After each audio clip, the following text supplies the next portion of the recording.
A winner, Uber, and corporate governance. On October the 3rd, the ride-hailing company eliminated the super voting shares previously owned by insiders, including founder Travis Kalanick.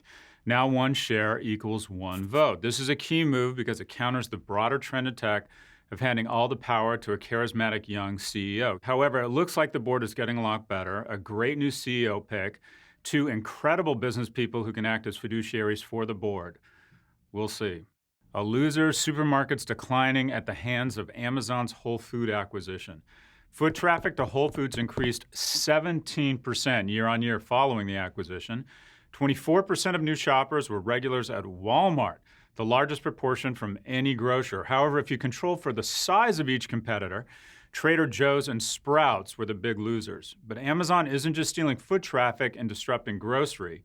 These past few months have shown they are the master at storytelling and control the markets they plan. When Nike announced it was distributing on the Seattle Giants website, its shares were up 2%, whereas Foot Locker, Finish Line, and Dick's Sporting Goods tumbled. On October the 6th, when Amazon reported it might be entering the prescription drug market, shares of CVS and Walgreens dropped by 4% and 5% respectively. Express Scripts is now trading at its lowest point since 2013. Even Swatch stock flattened over the weekend when partnership negotiations between the watchmaker and Amazon stalled. We may be on the precipice of the singularity, but not the good kind. The Amazon singularity. One of the key components of a market is that no one individual or firm controls the market.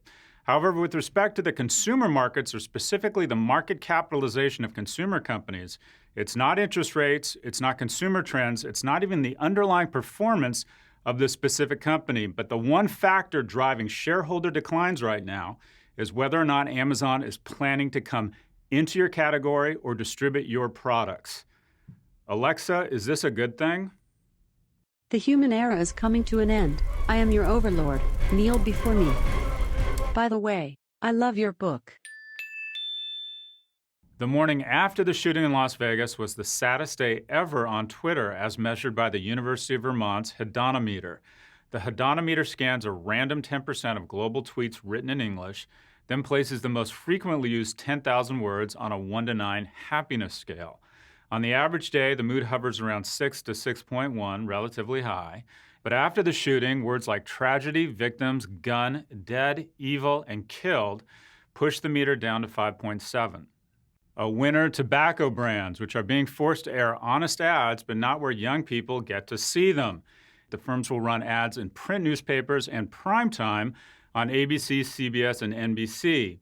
That is where young people consumed media in 1983. Word is the next spokesperson isn't Joe Camel, but Angela Lansbury.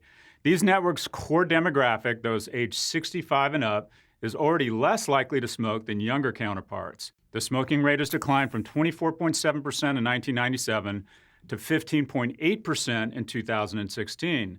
However, tobacco is still the largest preventable cause of death and disease in the U.S. My mother died of a smoking-related illness.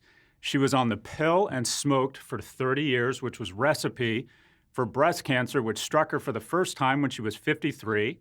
It recurred 5 years later and then metastasized in her stomach, at which point she essentially spent 6 months throwing up to death. So there's that. We'll see you next week. This is the taste for today's woman. Tailored slim for your hands, for your lips. You've come a long way, baby.